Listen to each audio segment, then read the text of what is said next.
மகாலய பட்சத்துடைய மிக முக்கியமான நாள் திதி என்னன்னு கேட்டிங்கன்னா மகாபரணி தாங்க. பரணி நட்சத்திரம் வரக்கூடிய நாளை தான் மகாபரணின்னு சொல்லுவோம். இந்த நாளில் இதுவரைக்கும் எங்கள் குடும்பத்தில் யாருக்குமே திதியே கொடுக்கல, இல்லாட்டி திதி அந்த நாள் தெரியலை, இறந்த நாள் மறந்து போயிருச்சு, இல்லாட்டி குடும்பத்தில் அகால மரணம், விபத்துகள், துர்மரணம் இது மாதிரிலாம் நமக்கு ஏற்கனவே ஏற்பட்டிருக்கு, இனிமேல் நம்ம குடும்பத்துக்கு ஏற்படாமல் இருக்கணும் அப்படிங்கிறவங்க இந்த மகாலய பட்சத்தில் வரக்கூடிய மகாபரணி யம தீபத்தை உங்கள் வீட்டில் மறக்காமல் ஏற்றுங்க.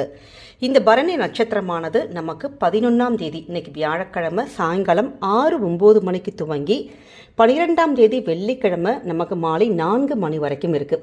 எப்போதுமே இது மாதிரி மகாபரணி யம தீபத்தை நம்ம மாலை நேரத்தில் தான் ஏற்றுவோம். அதனால் இன்று மாலை இந்த யம தீபத்தை மறக்காமல் ஏற்றுங்க. இது ஏற்றுகின்ற சில முறைகள் இருக்குது. நம்ம சாதாரண ஒரு விளக்கு ஏற்றுற மாதிரி ஏற்றக்கூடாது.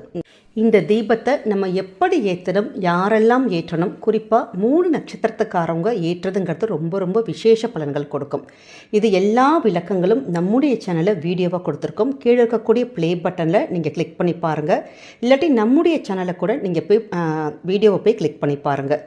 நம்ம நாளைய தினம், அதாவது 12ஆம் தேதி இந்த வெள்ளிக்கிழமையில் நீங்கள் அதுக்கான தர்ப்பணங்கள் பண்ணலாம் முன்னோர்களுக்கு. இல்லை யாருக்காச்சும் முன்னோர்களுடைய பெயர்கள் உங்களுக்கு தெரிந்ததுன்னா அவங்க பெயரை சொல்லி அவங்க ஆத்மாக்கள் சாந்தி அடையணும்னு சொல்லிட்டு ஏதாவது எளிமையான தான தர்மங்கள், அன்னதானங்கள் பண்ணுறது ரொம்ப ரொம்ப விசேஷமான ஒரு பலன்கள் கொடுக்கும்.